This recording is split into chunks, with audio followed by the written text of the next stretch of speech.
J'ai eu un peu de mal à le croire, surtout que elle était encore jeune.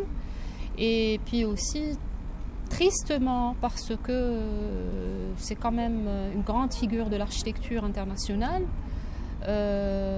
qui a marqué son temps, qui est quand même la première dame primée par le prix Pritzker, qui est un peu l'équivalent du prix Nobel en architecture, et qu'elle a marqué pas mal de villes dans le monde par une architecture quand même qui sort de l'ordinaire. Alors qu'on soit d'accord ou pas avec son architecture, c'est vrai que voilà, mais ça reste une architecture forte. Je pense que c'est une perte en tant que personne, c'est une perte, mais en tant qu'architecte, je pense que je ne considère pas ça comme une perte.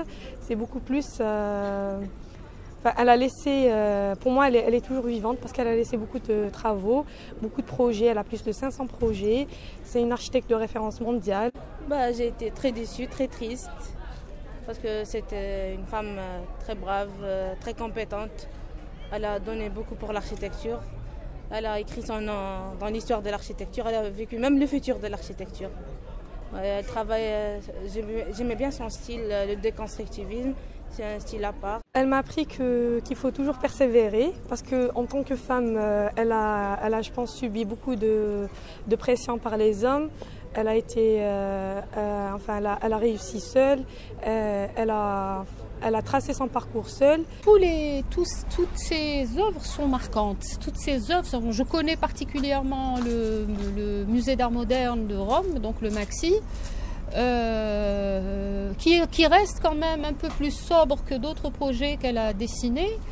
Mais les projets de Zaha Hadid sont tous spectaculaires et tous exceptionnels et marquants. Donc, il y a la piscine olympique de Londres qu'elle a faite pour les Jeux olympiques de 2012. C'est vraiment quelque chose de... On se croirait dans un vaisseau spatial à l'intérieur, c'était vraiment magnifique, c'est vraiment magnifique à l'intérieur. Il paraît qu'il y a un début d'histoire entre Zaha Hadid et l'Algérie. On en a entendu parler en tant qu'architecte, à travers la presse, à travers voilà, on dit. Honnêtement, je n'ai aucun élément qui me permette de dire que c'est fondé ou pas, mais on dit que la présidence de la République algérienne lui aurait commandé le futur siège de la présidence de la République. Ça date d'il y a 3 ou 4 ans, il me semble. On parle d'un montant d'études faramineux. Bon, c'est Zaha Hadid, je ne discute même pas ça.